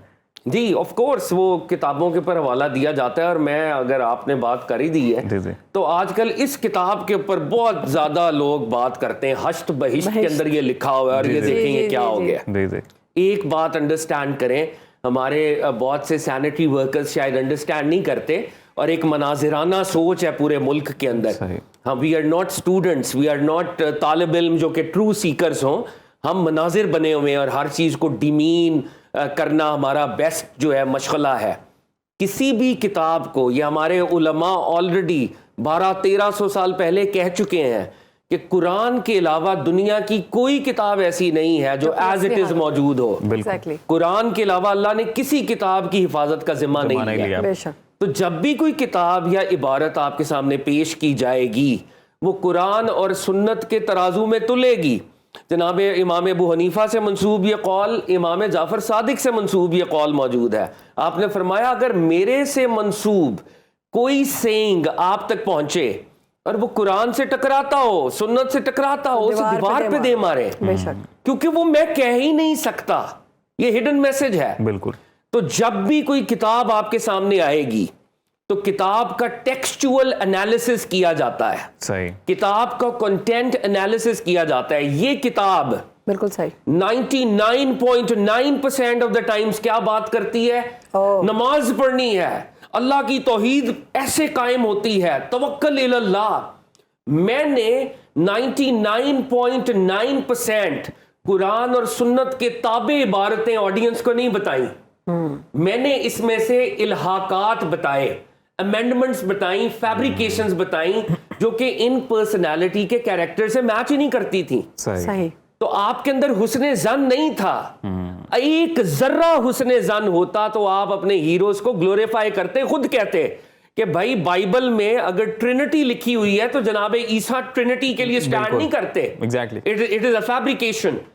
इसी तरह कशफुल माजूब हो, हश्त बहिश्त हो, तसव्वुफ का कोई भी टेक्स्ट हो, कुरान के अलावा कोई टेक्स्ट 100% प्रिजर्व्ड नहीं है। और अगर वो अदर देन मेजॉरिटी टेक्स्ट है तो वो मिलावट है। और वो ऑफ कोर्स हम टेक्सचुअल एनालिसिस इसलिए तो करते हैं कि ख्वाजा मोइनुद्दीन चिश्ती अजमेरी ने, ख्वाजा कुतुबुद्दीन मुख्तियार काकी ने तो सारी जिंदगी इस्लाम के लिए लगा दी। तो वो कोई ऐसा कलमा जो आज मुझे अदना मुसलमान को पता है कि ये कलमा जो है ठीक नहीं है, तो क्या उन्होंने ये कलमा पढ़ाना है आके, या वो इस कलमे को बुलंद करेंगे? ये चीज़ें बहुत पेशेंस मांगती हैं और पेशेंस हमारे अंदर है नहीं। वी वांट आई बॉल्स, और हम चाहते हैं कि जी हमारे लाइक्स, सब्सक्राइबर्स, व्यूज और हमारी इनकम जनरेट हो, और वो जनरेट होती है कॉन्फ्लिक्ट से। बहरहाल this is a sad story and for another day also. Khwaja Qutubuddin Mukhtiyar Kaki के तरफ हम आते हैं। ख्वाजा साहब कुतुबुद्दीन मुख्तियार काकी जैसे ख्वाजा मोइनुद्दीन चिश्ती अजमेरी भी सैयद हैं, आप भी सैयद हैं। और ये सेंट्रल एशिया का ये इलाका है, ओश सही। फरगाना वहाँ की सिटी थी, वहाँ से आपका ताल्लुक था। 1.5 साल के थे, वालिद माजिद पर्दा फरमा गए। वो जो यतीमी का दाग है ना, अक्सर औलिया अल्लाह ने सरकार दो आलम सल्लल्लाहु अलैहि वसल्लम की नियाबत में सहा है। और जैसे आका अलैहिस्सलातु वस्सलाम दुर्रे यतीम थे, इन औलिया अल्लाह अक्सर के आप हालात देखें तो बचपन में ही जो है वालिद जो है वो पर्दा फरमाते थे, और वो पेन से वो बचपन से ही गुजरना शुरू हुए, क्योंकि अल्लाह रब्बुल इज़्ज़त ने इनको एक बड़ी जर्नी के लिए इनको डेवलप और तैयार करना था। अब ख्वाजा कुतुबुद्दीन मुख्तियार काकी दिल्ली के अंदर इनको मुतय्यन किया गया। अब ख्वाजा साहब के बारे में जो दरवेश हैं, जो सर्कल के अंदर है, मैं और आप तो सर्कल के अंदर नहीं है, हम तो किताबी लोग हैं जी, जी। तो मैंने किसी सर्कल के अंदर वाले लोगों से पूछने की कोशिश की कि ये ख्वाजा साहब के बारे में कुछ अता करें कि ये क्या थे। तो उन्होंने कहा ख्वाजा कुतुबुद्दीन मुख्तियार काकी रहमतुल्लाह ताला अलैह 2 चीज़ों पर बहुत एम्फसाइज करते थे। नंबर 1, अमर बिल मारूफ व नही अनिल मुनकर, और कहते थे कि अमर बिल मारूफ व नही अनिल मुनकर ये रस्म की बात नहीं है, ये रिचुअल की बात नहीं है, ये तुम्हारे ड्रेस कोड की बात नहीं है। अमर बिल मारूफ व नही अनिल मुनकर तुम्हारे वजूद की बात है। 24 घंटे तुम्हारा वजूद एक ऐसा आईना हो जो अमर बिल मारूफ व नही अनिल मुनकर को एमनेट कर रहा हो, मैनिफेस्ट कर रहा हो। सही। और दूसरी अहम बात, ख्वाजा कुतुबुद्दीन मुख्तियार काकी रजी अल्लाह ताला अन्हु व रहमतुल्लाहि ताला अलैह क्या फरमाते हैं? नबूवत कसबी नहीं है, वहबी है। यानी कोई नाउज़ुबिल्लाह कोई शख्स अपनी मेहनत से नबी नहीं बन सकता, ये अल्लाह की डिवाइन चॉइस है। एग्जैक्टली, बेशक। हम नेक हो सकते हैं, नेकी के रास्ते पे अपनी एफर्ट के साथ कोई साले बन जाए, सालेहीन की कैटेगरी में आगे चला जाए। तो फरमाते हैं अहबाब अंबिया अलैहिमुस्सलाम अजमाइन हर हाल में, हर लम्हे आम सालेहीन से करोड़ दर्जे सुपीरियर है, क्योंकि अल्लाह की चॉइस है, अल्लाह की डायरेक्ट चॉइस है। और रब्बुल इज़्ज़त ने उनको उस दर्जाए इस्मत पर पैदा किया है, उस दर्जाए मासूमियत पर पैदा किया है कि हर पल वो अल्लाह रब्बुल इज़्ज़त की डिवाइन गाइडेंस और डिवाइन प्रोटेक्शन में है। उनसे नाउज़ुबिल्लाह कोई अमल ऐसा सरजद हो ही नहीं सकता बेशक जो मयार से नाउज़ुबिल्लाह इधर से उधर हो, क्योंकि अल्लाह ने प्रोटेक्ट किया हुआ है। लेकिन सालेहीन के पास ये दर्जा नहीं है। सालेहीन डिवाइन प्रोटेक्शन में वैसे नहीं है। तो अब सालेहीन क्या करें? हर पल अस्तगफार करें, बारगाह रब्बुल इज़्ज़त में तौबा करें, अल्लाह के सामने सबमिट करें। अब ख्वाजा कुतुबुद्दीन मुख्तियार काकी की तालीमात क्या है? अमर बिल मारूफ व नही अनिल मुनकर तुम्हारा वजूद हो, और तुम क्योंकि नबी नाउज़ुबिल्लाह नहीं हो, तुम उम्मती हो, तो तुम्हारा गोल्ड मेडल अस्तगफार है, तौबा है, जिसकी असल के अंदर डिस्कशन ये है, जिसकी तालीम ये है, वो ऐसे कलिमात बताता जो आप आके सैनिटरी वर्कर्स अपने यूट्यूब के चैनल्स के ऊपर बयान करते हैं। आप ये भी बता सकते थे कि ख्वाजा कुतुबुद्दीन मुख्तियार काकी की तो ये तालीमात थी, लेकिन आपने बयान नहीं की। ख्वाजा साहब के बारे में एक बहुत अहम बात, उस दौर का जो हुक्मरान था शमसुद्दीन अल तुतमश, जी, वो आपका मुरीद था।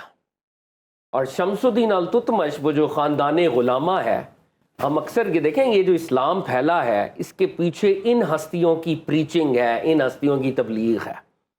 तो वो डायरेक्टली आपके पास आता था और आपसे वो दीन सीखता था, आपका वो मुरीद था, और वो पूरे इंडिया का उस दौर का जो भी मुस्लिम एम्पायर थी वो इसका वो हेड करता था। अब हज़रत के जो इंतकाल का वाक़या है और सुल्तान शमसुद्दीन अल तुतमश का एक वाक़या, वो बहुत ही इंटरेस्टिंग है जो आपके इंतकाल के ऊपर रूनुमा हुआ। कहते हैं कि आप हमारे ये जो चिश्ती सूफिया कराम थे, उन्होंने समा को आम किया, क्योंकि यहाँ पर हिंदू कल्चर था और हिंदू कल्चर के अंदर वो भजन गाते थे। जी। तो मुसलमानों ने सोचा एक हमारे भी पास भी तो कोई कलाम होना चाहिए ना। तो उन्होंने समा के इंस्टीट्यूशन को तरवीज दी कि रिदम के साथ अल्लाह और उसके रसूल सल्लल्लाहु अलैहि वसल्लम का जो कलाम है वो बुलंद हो जाए। और ये जो यहाँ के लोकल लोग हैं, क्योंकि ये आर्ट्स, एस्थेटिक्स, कल्चर इस लेवल के ऊपर ज्यादा मोटिवेट होते हैं, तो एक ऐसा टूल होना चाहिए। तो समा के अंदर रब ताला की हम्द को बयान किया गया, नाते रिसालत माप को बयान किया गया, और कन्वर्जन के अंदर इन टूल्स ने बड़ा रोल प्ले किया है। सही। तो जनाब एक काकी भी समा सुना करते थे, और वो समा जो थी प्योर तौहीद की समा होती थी। तो उनके सामने कबाल ने वो एक मिसरा पढ़ा और शेर पढ़ा कि कुश्तगाने खंजरे तस्लीम राह, अल्लाह की तस्लीम और रजा की तलवार से जो ज़िबा होते हैं ना, अल्लाह रब्बुल इज़्ज़त हर पल उनको गैब से एक नई जिंदगी इनायत करता है। वाह वाह वाह वाह। जब ये शेर उनके सामने पढ़ा गया तो एक हाल उनके ऊपर तारी था। वो अल्लाह रब्बुल इज़्ज़त की इस हमदिया, इस कलाम में कि वो लोग जो अल्लाह के लिए ज़िबा होते हैं, उनके लिए जिंदगी दर जिंदगी दर जिंदगी है, वो उस कैफियत में रहे। और 3-4 दिन जब उस हाल में रहे तो आपने विसाल फरमाया। यानी they are so sensitive these औलिया अल्लाह कि वो शेर उनके लिए वर्ड्स नहीं है, वो उनकी स्पिरिचुअल स्टेट है। तो जब उनका इंतकाल हुआ तो अब हजरत का जो है जनाजा तैयार किया गया, पूरा दिल्ली उस पर कोहराम बपा हो गया कि इतनी शेखुल इस्लाम उस दौर के इन द रियल सेंस जनाब कुतुब आलम कुतुबुद्दीन बुख्तियार काकी का विसाल हो गया। तो उनके एक मुरीद ने आगे बढ़कर कहा कि हजरत ने ये वसीयत की है, मेरा नमाज जनाजा वो पढ़ाएगा जिसने जिंदगी भर तकबीरे ऊला भी मिस नहीं की। यानी उसने हर नमाज जमात के साथ पढ़ी और जमात में इस हाल में पढ़ी कि पहली तकबीर इमाम की वो भी मिस नहीं हुई उससे। और कहा कि असर की जो सुन्नतें हैं वो भी उसने कभी मिस नहीं की। और जिसने कभी गुनाहे कबीरा कमिट नहीं किया वो मुसल्ले पर आएगा और वो मेरा जनाजा पढ़ाएगा। अब आपके मुरीदीन के अंदर बड़ी बड़ी शख्सियात मौजूद थे। हजरत बाबा फरीदुद्दीन, जिन पे हम आने वाले दिनों में बात करेंगे, वो भी आपके मुरीदीन में थे, लेकिन ये वाली कंडीशन कोई पूरा नहीं कर रहा था। तो एकदम एक नकाबपोश शख्स आगे बढ़ा, उसने कहा कि मैं जनाजा लीड करूंगा। लोगों ने कहा तुमने ये समझ लिया कि कोई नमाज भी जमात के बगैर मिस ना हुई हो, कोई सगीरा कबीरा गुनाह भी कमिट ना किया हो, असर की सुन्नतें भी 4 कभी मिस ना हुई हो, तो यू नो कि ये कंडीशंस है। उसने कहा आई नो। तो लोगों ने पुश किया कि अच्छा अगर तुम इन कंडीशंस को पूरा करते हो तो तुम हो कौन, अपना नकाब उठाओ, we want to see you. नकाब उठाया तो आपका मुरीद उस दौर का हुक्मरान सुल्तान शमसुद्दीन अल तुतमश था। अल्लाह अकबर। ये लोग जब हुक्मरानों की भी तरबियत करते थे, उन हुक्मरानों को भी औलिया अल्लाह बना देते थे। अब ये हस्ती जब पर्दा कर रही है, ख्वाजा मोइनुद्दीन चिश्ती अजमेरी की स्टूडेंट, तो एम्फोसिस किस पे है, लोग वो आगे आए जो पाइटी का ये लेवल हो कि नमाज भी उनकी कभी ना छूटी हो। तो क्या वो तौहीद के खिलाफ, शरीयत के खिलाफ वो कोई नाउज़ुबिल्लाह अल्टरनेटिव रिलीजन लेके आए? खूबसूरत गुफ्तगू की आपने कि हम तो ऐसे लग रहा था जैसे कि लेक्चर ले रहे हैं और एक लफ्ज़ भी नहीं पूछ सके, इतना खो चुके थे आपकी गुफ्तगू के अंदर। बहुत शुक्रिया आपका।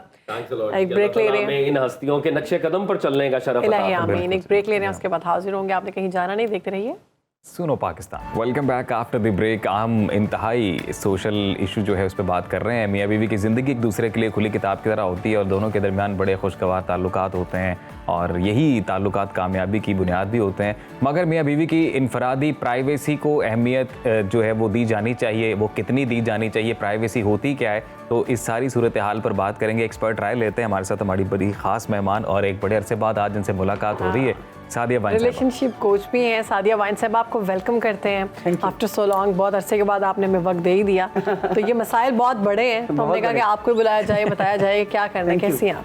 बहुत शुक्रिया, बहुत शुक्रिया, और good to see you all, माशाल्लाह, both of you. And the question and the topic is quite hot rather. गर्मी में गर्म टॉपिक। अच्छा, ये मियाँ बीवी जो हैं, इनकी प्राइवेसी कितनी इम्पोर्टेंट है एक बेहतरीन रिलेशनशिप के लिए? अच्छा, मेरा क्वेश्चन होगा what kind of privacy are you talking about? कौन सी प्राइवेसी? इनफरादी, यानी कि मियाँ की अलग एक अपनी, नहीं दोनों की, एक दूसरे के साथ, लोगों साथ रहते हुए और वो एक दूसरे से भी कोई मामला ऐसे हैं जो प्राइवेट रख सकें, या फिर और अगर जॉइंट फैमिली है तो पूरी फैमिली के अंदर रहते हुए प्राइवेसी, वो अपनी प्राइवेसी को कैसे रखें?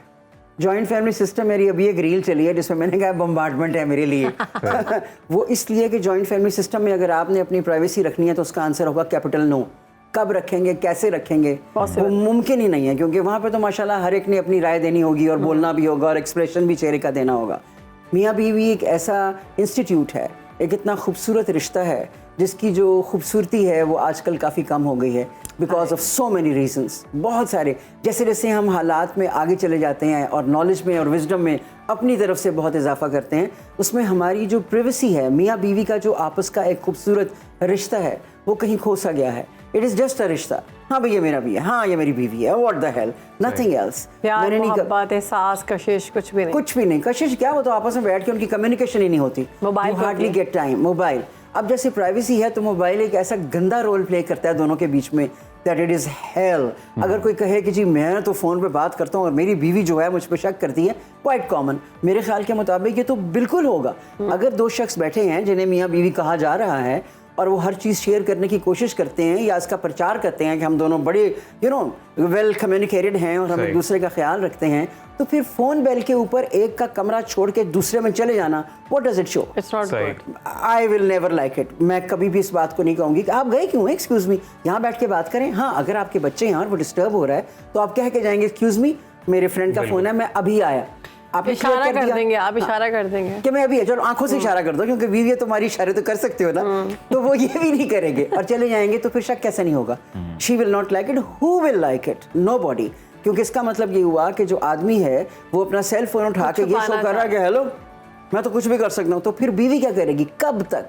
तो husband and wife both are, oh क्या खूबसूरत है, वो निकाह के कागज पे लिखते हैं ना कबूल है, तो ये भी लिखना चाहिए कि हर किस्म की निकलने लगा था कुछ सादिया साहिबा, ये भी कहा जाता है, जैसे हमारे बड़े बुजुर्ग ये बोलते हैं कि नेशनल टेलीविजन, हमारे जैसे बड़े बुजुर्ग ये कहते हैं अक्सर कि जी ये जो मसाइल हैं ये भी मॉडर्न जनरेशन के ही हैं। हमारे दौर में तो कोई बातें नहीं होती थी कि जी प्राइवेसी चाहिए या ये तो वो है, मतलब अगर एक खातून है उसकी शादी हुई है, वो ब्याह के घर में आई है, तो लिटरली बड़े बुजुर्ग यही कहते थे जी कि अब यहीं पे रहना है और यहीं निभाना है, और कभी इस तरह के कोई इख्तिलाफात नहीं देखे जी कि मेरी कोई प्राइवेसी है, क्योंकि वो अपना आप मार देते थे। उनका अपना आप होता ही नहीं था। आपने भी कहा कि ये नेशनल टीवी है, बिल्कुल फिक्र ना करें, मैं कोई ऐसा लफ्ज़ नहीं बोलूँगी, मगर मैं ये ज़रूर कहना चाहूँगी कि जैसे पुराने लोग थे उसमें मेरे पेरेंट्स भी आते हैं, बिल्कुल आते हैं, और उनका ये कहना असी थे एंज नहीं सा, भाई आप नहीं थे, ये 2024 आ गया, टेक्निकली बहुत आगे चले गए हैं।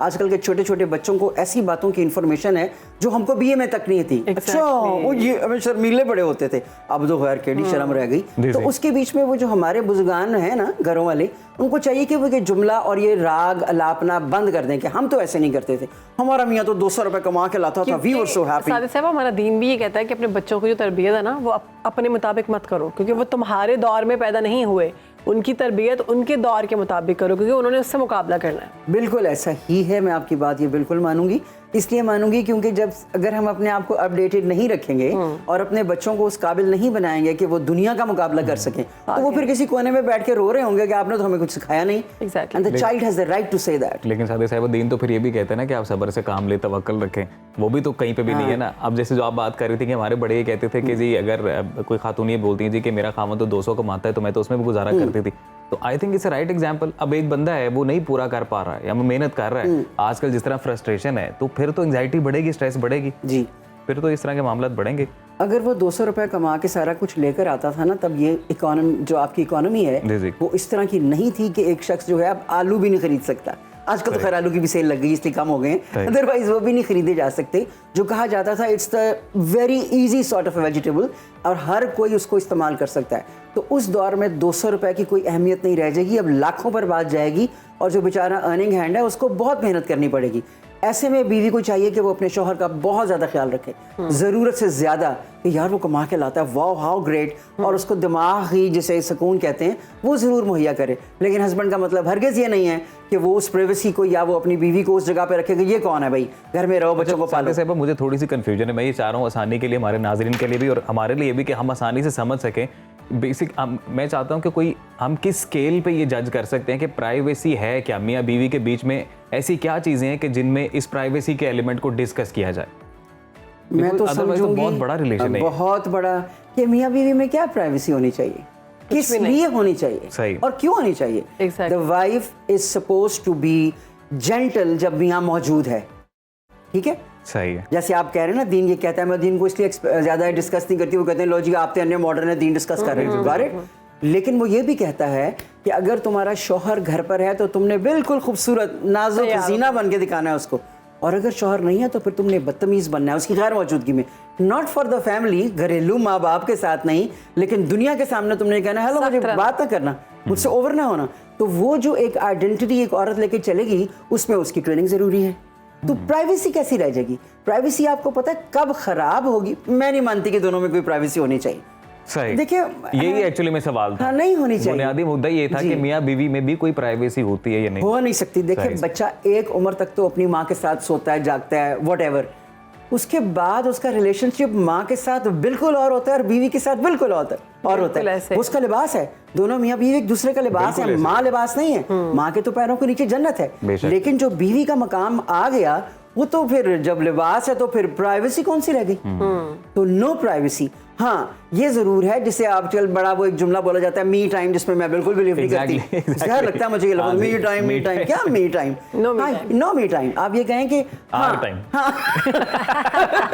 यस, और आपको पता है टाइम बड़ी शय है, एग्जैक्टली तोड़ मोड़ के रख देता है। बिल्कुल। तो वक्त की इज्जत करने के लिए दोनों को चाहिए कि यस, अगर बीवी जो है सारा दिन घर के काम करके और बाहर को भी संभालती है, थक गई है तो उसको थोड़ा सा इजी करे, और शोहर आके उसको बोले तुम ले लो अपना यू टाइम। ये मैं भी मजाक कर रही हूँ, no you time. Yes, the wife and the husband should have कुछ ऐसा वक्त जिसके बीच में वो आसान रहे, जरा दिमाग को ठंडा रखें, जो मर्जी करें, वो टीवी देखें, मोबाइल देखें, गाना सुने, जो उनका दिल करता है, नमाज पढ़ें, कुरान पाक, जो उनका दिल करता है वो उनको टाइम दिया जाए। लेकिन इसका मतलब हरगिज़ ये नहीं है कि जैसे ही वो मियाँ जो है वो सर पे चढ़ के डिस्को करेंगे, मैं देख रहा कोई ना बोले, ये दिस इज तो बेसिकली सादे साहब ये इन्फॉर्मेशन के ज़्यादा होने से और इन गैजेट्स की वजह से हमारी लाइफ ज़्यादा अजीरन बनी हुई है। अगर आसान है तो मुश्किलात भी फिर उतनी ही है। अच्छा याद रखिए कि जैसे जैसे टेक्नोलॉजी में इजाफा होगा, जैसे जैसे आपको अपडेटेड रखना होगा, तो हमें बहुत सी चीज़ें पढ़नी पड़ेंगी, देखनी पड़ेंगी, हर जगह के ऊपर अपना दिमाग चलाना पड़ेगा। सबसे पहले खुद को जी, अगर आप पहले ऐसे थे तो जरूरी नहीं है वैसे ही चलें, माफ कर दें आप पुराने ज़माने को। जो नया है उसको लेके साथ अपने चलें, दैट विल बी है, वो एक बहुत अच्छा रहेगा। और मैं हमेशा ये कहती हूँ कि हस्बैंड एंड वाइफ का रिलेशनशिप बहुत खूबसूरत है, लेकिन बीवी को एक बात हमेशा याद रखनी चाहिए कि अल्लाह पाक ने एक कदम आगे रखा है, उसको नहीं उसने हाथ लगाना, वो उसने रिस्पेक्ट देनी है कि ये मुझसे ज्यादा है, ये बेहतर है, नहीं मियाँ से नहीं, मियाँ से बिल्कुल किस चीज का मुकाबला। आई मीन वो आपका शोहर है तो हाउ क्या दिमाग में आती है, आप उसे सड़ते हैं या आपको कोला का बाप कामयाब होगा तो आपकी कामयाबी है। बहुत शुक्रिया आपका सादे साहब, हमारा वक्त जो है वो खत्म हो गया। बहुत गुफ्तगू जो है इस वक्त पीक पर थी, खूबसूरत गुफ्तगू चल रही थी और बड़े सवालात थे। इंशाल्लाह नेक्स्ट टाइम वो सब फिर डिस्कस करेंगे। आज के प्रोग्राम से हमें इजाज़त दें, इंशाल्लाह नेक्स्ट प्रोग्राम में नेक्स्ट वीक आपसे मुलाकात होगी। तब तक के लिए रखिए अपना ख्याल। अल्लाह हाफ़िज़।